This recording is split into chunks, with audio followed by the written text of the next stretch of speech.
नमस्कार मित्रांनो, ठरलं तर मग या मालिकेच्या येणाऱ्या पुढील भागात आपल्याला पाहायला मिळणार आहे की आता अर्जुनचा सतत चिंतेत राहण्याचा आणि अस्मिता ताईबद्दल विचारणं सायलीला आता संशयास्पद वाटतं. त्यामुळे ती विचारू लागते की नक्की काय झालंय. तेव्हा अर्जुन आता सचिन बद्दल घडलेला सगळा प्रकार सायलीला सांगतो. कशा प्रकारे अस्मिता ताईची तो फसवणूक करून रेस्टॉरंटमध्ये एका मुलीसोबत होता. तेव्हा सायली म्हणते की मलाही संशय आलाच होता. अचानकपणे त्यांच्या सगळं काम सोडून ते आता अस्मिता ताईची काळजी घेत आहेत. या अगोदर तर त्यांनी वेळही नव्हता. चेन्नई मुंबईलाच ते जात असायचे. तर अर्जुन म्हणतो की मी त्याला चांगली समज दिली म्हणूनच तो आता अस्मिता ताईकडे लक्ष देत आहे.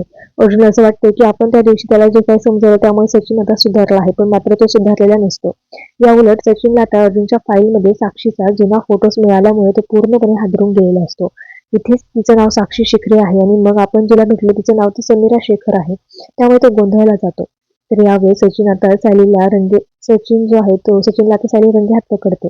त्याच्या चांगलीच थोबाडीत मारते. सायली रागात म्हणते की मी असेपर्यंत तुम्हाला अस्मिता ताईच्या विश्वासघात करू देणार नाही. अस्मिता ताई तुमच्यावर वेड्यासारखं प्रेम करतात आणि तुमचं बाळ त्यांच्या पोटात आहे हे लक्षात ठेवा. तुम्ही अशा प्रकारे त्यांची फसवणूक